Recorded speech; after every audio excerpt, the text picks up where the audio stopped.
Alors bonjour à tous, aujourd'hui je suis avec David Haroche, donc bonjour David. Salut. Donc merci beaucoup donc, de répondre à mes questions sur pourquoi entreprendre.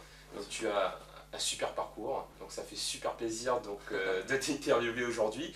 Donc David Haroche a créé donc Attitude Gagnante, il a commencé par faire des vidéos et aujourd'hui tu fais des conférences un peu partout en France. Ouais, je m'éclate bien. Ouais, donc sur le thème du leadership et de la confiance en soi. Qui font partie donc, de nos soft skills aussi. Et donc d'où l'intérêt pour interviewer David. Donc je vais arrêter de parler, je vais laisser donc t'exprimer. Est-ce que tu pourrais nous raconter un petit peu déjà ce que tu fais aujourd'hui et surtout comment tu en es arrivé là?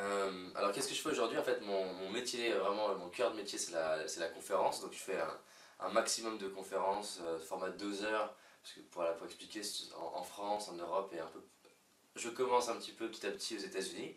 Et l'idée, voilà, c'est d'aider les gens à passer à l'action, à prendre confiance en eux, à libérer un peu ce potentiel. Parce que des fois, on est entrepreneur, on a une super idée, mais on n'a pas, comme disent les Américains, des fois le mindset, l'état d'esprit qui va nous permettre de le réaliser.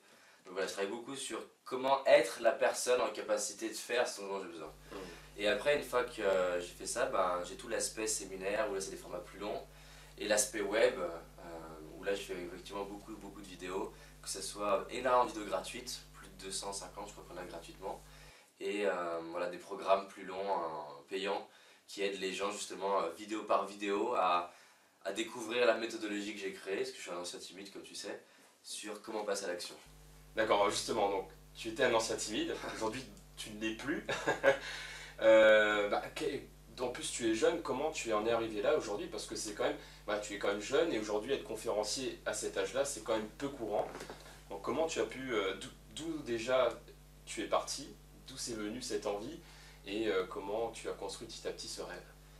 En fait, j'aime bien dire, parce que souvent on me pose la question, mais moi j'ai du mal à affiner mon idée d'entrepreneur, ou j'ai du mal à trouver ma voie, mon chemin, et je dis, j'aime bien dire qu'on trouve son chemin sur le chemin. Donc le seul job qu'on a, c'est de se dire, ok, c'est peut-être flou ce que j'aime, mais je vais déjà faire des choses et je vais m'y mettre sur ce chemin, parce que c'est pas en attendant que le chemin arrive que je vais le trouver.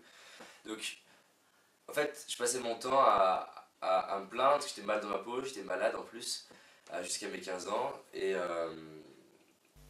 généralement, en fait, j'étais suffisamment mal dans ma peau pour que du coup, comme ma mère me demandait comment ça allait, je lui expliquais que j'aimais pas trop vivre dans cette vie, jusqu'à même lui dire que je voulais mettre un peu fin à cette vie-là.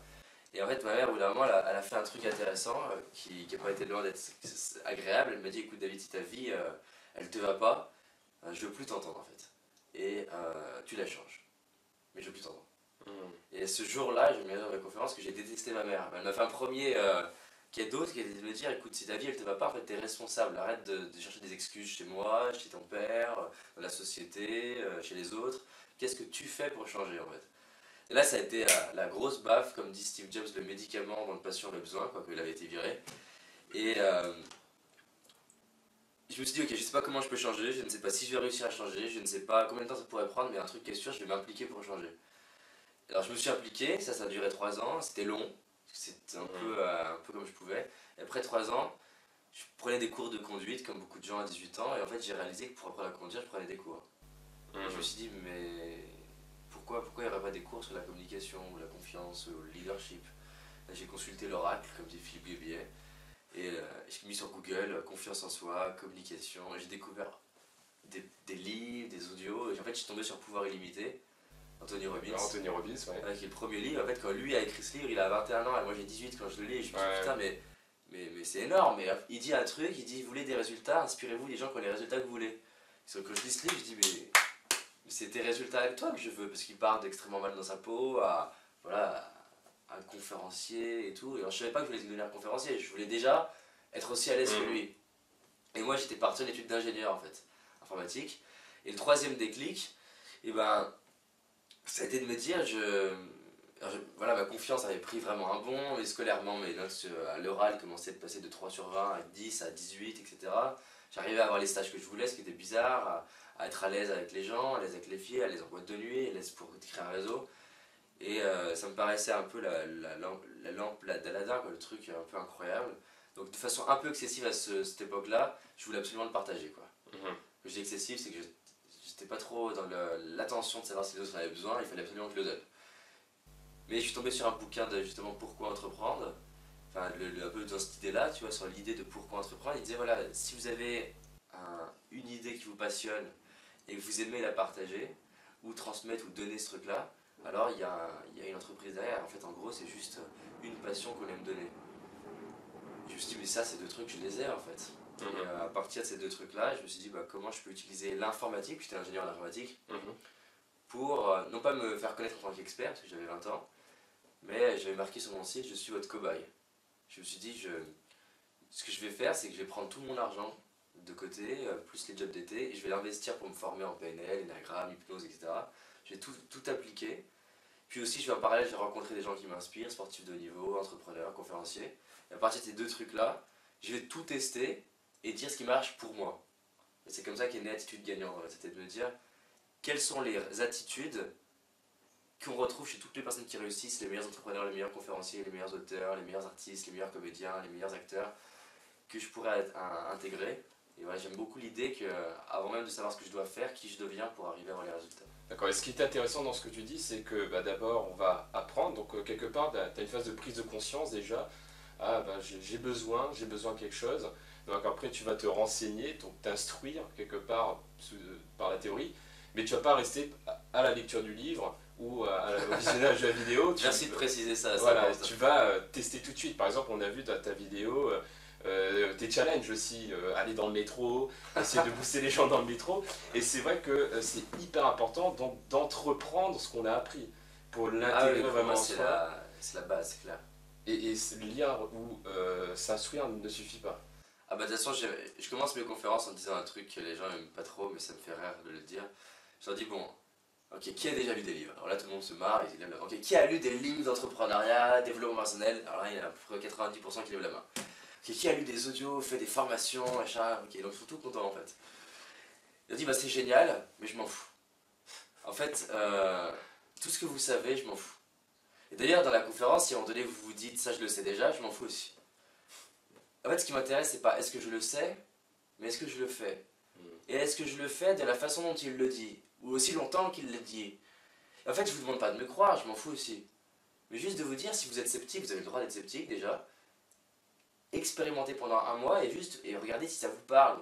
Regardez si ça marche pour vous. Et là, je trouve ça très intéressant. C'était mon déclic parce que moi, j'ai passé à lire, écouter des audios toute la journée et au bout d'un moment me dire mais c'est incroyable tout ce que tu pourrais faire et les résultats que tu as. Ouais. Et ce qui était fascinant, c'est que plus je lisais, plus je me formais, plus j'étais frustré.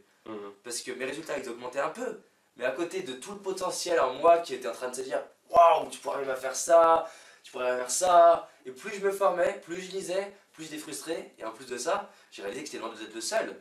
Dans toutes les formations, entrepreneuriat, développement personnel, c'est hallucinant le nombre de personnes qui ont lu des centaines de livres, des centaines d'heures d'audio, des centaines de formations, qui au final sont encore plus frustrés qu'avant, simplement ils ne se l'avouent pas, je ne me l'avouais pas.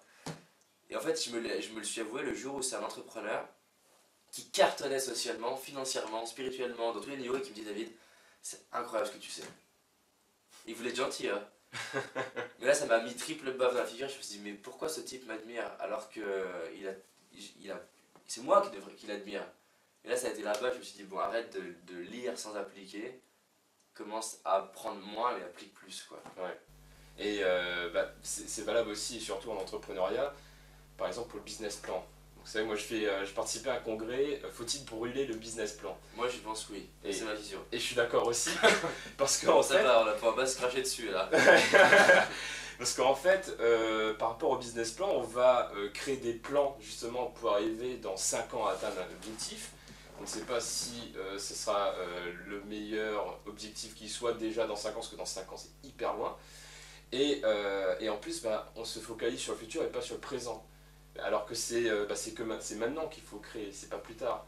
Oui, mais j'aime beaucoup ce que tu dis et je voudrais même appuyer ça parce que c'est un truc qui me parle, j'en parle souvent hein, d'histoire du business plan.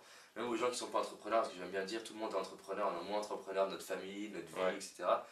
Et ce que j'aime bien dans ce business plan, c'est que c'est un fantasme d'imaginer que l'idée que j'ai eue pendant 3 ans, c'est la meilleure idée. Alors qu'en fait, si j'ai super bien fait les prochaines idées là dans cette semaine et ça sur 1 an, l'idée que j'aurai dans 1 an par rapport à dans 2 ans, donc du coup 3 ans par rapport à il y a 1 an, sera 1000 fois meilleure que ce que j'avais justement l'année dernière. Et l'idée que j'aurai pour dans un mois, dans 2 ans, elle sera encore plus géniale parce que logiquement, plus je vais agir sur mon chemin, plus je deviens une nouvelle personne. Donc si je deviens une nouvelle personne, j'ai des nouvelles idées. Donc moi j'aime beaucoup l'idée d'aller chercher ce que je veux à 5 ans, plus pour me donner une vision, Une direction. Une direction exactement. Mais après de revenir dans le présent en disant ok, ça c'est là-bas que je vais, mais c'est pas obligé que j'y aille là-bas. C'est juste la meilleure direction que j'ai trouvée aujourd'hui. Par contre, je vais me concentrer sur vraiment cartonner dans la prochaine petite action que je peux faire là, maintenant, tout de suite et aujourd'hui. Et si ça se trouve, cette action-là va d'ailleurs changer ma direction. Mais c'est pas grave, j'ai besoin d'avoir cette direction pour choisir cette action-là. Et du coup, si ça se trouve dans un an, j'aurai peut-être la même direction, mais par contre, je serai devenu une personne avec 10 niveaux au-dessus qui est capable de trouver des idées 1000 fois meilleures que ce que j'avais il y a un an. Ouais. Donc je partage à fond ce que tu dis.